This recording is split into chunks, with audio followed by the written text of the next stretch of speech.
लोकसभा चुनाव और इसी साल होने वाले हरियाणा विधानसभा चुनाव से पहले अरविंद केजरीवाल की आम आदमी पार्टी को बड़ा झटका लगा है। कल तक जो अशोक तंवर आम आदमी पार्टी के थे, अब वो बीजेपी के हो गए हैं।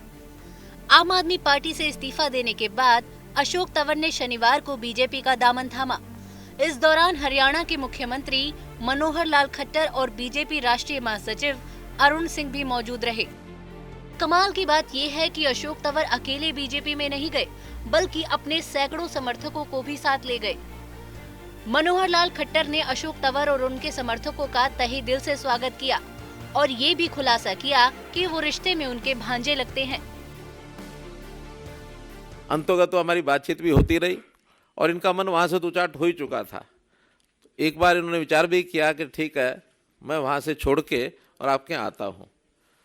अब जैसे कोई ट्रेन होती है ना, ट्रेन एक स्थान से चल करके दूसरे स्थान पर जाती है तो गंतव्य स्थान पर पहुँचना होता है, लेकिन कभी ना कभी बीच में कहीं दूसरी लाइन उसमें से फट रही होती है और कांटा बदलने वाला गलती से कांटा बदल दे तो लाइन पर ट्रेन वहाँ नहीं पहुँचती जहाँ पहुँचना होता, वो किसी और स्टेशन चली जाती है।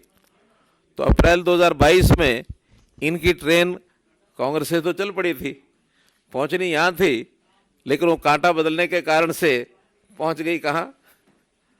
आम आदमी पार्टी में। तो उस समय हमें लगा कि गलत कदम इन्होंने उठा लिया, लेकिन अनुभव इनको अपने आप ही आना था, वो आ गया। और अब जब हमारी बातचीत हुई, कहने लगे अंतोगत्वा मुझे देश के इस वातावरण को देखते हुए जो इस समय है भारतीय जनता पार्टी में शामिल होना चाहिए। तो मैं कहा स्वागत है आपका। हम लोगों ने बैठ के बातचीत की और उसके बाद आज वो दिन है कि जब आपने भारतीय जनता पार्टी ज्वाइन की है अपने सैकड़ों समर्थकों और कार्यकर्ताओं के साथ।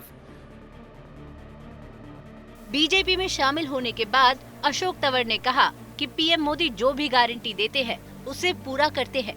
साथ ही तंवर ने विपक्ष पर निशाना साधते हुए ये भी कहा कि 2024 में जनता धोखेबाजों को सबक सिखाएगी और बीजेपी की प्रचंड जीत होगी। और जहाँ तक हमारे संस्कृति और हमारे रामलला जी की बात है, वो लोग जिन्होंने हमेशा विरोध किया, आप सब देख ही रहे हैं कि किस तरीके से आज भी वो राम के नाम पर राजनीति करने वाले हैं।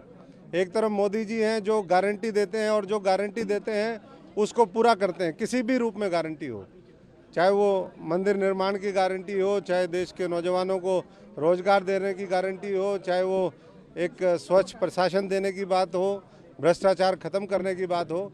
और जो लोग सिर्फ बोलते हैं, हमने बहुत से लोग देखे हैं जो बाबा साहब अम्बेडकर जी की फ़ोटो तो लगाते हैं, लेकिन उनका बाबा साहब की, संविधान की, लोकतंत्र में कोई उनका विश्वास नहीं है। और वो लोग केवल और केवल छल कपट के माध्यम से धोखा देने में लगे हुए हैं, धोखेबाज इकट्ठे हो गए हैं। और ऐसे धोखेबाजों को 2024 के अंदर जनता, मैं समझता हूं कि सबक सिखाने का काम करेगी। 2019 से बड़ा जनादेश 2024 में मोदी जी के नेतृत्व में आएगा और कमल और मजबूती से खिलेगा। अशोक तंवर हिसार से लोकसभा सांसद और हरियाणा कांग्रेस के अध्यक्ष रह चुके हैं। 2009 के लोकसभा चुनाव में वो सिरसा सीट से चुनाव जीते थे। अशोक तंवर की गिनती हरियाणा के कद्दावर नेताओं में होती है। ऐसे में उनका बीजेपी का दामन थामना आम आदमी पार्टी को महंगा पड़ सकता है। चुनाव आज तक।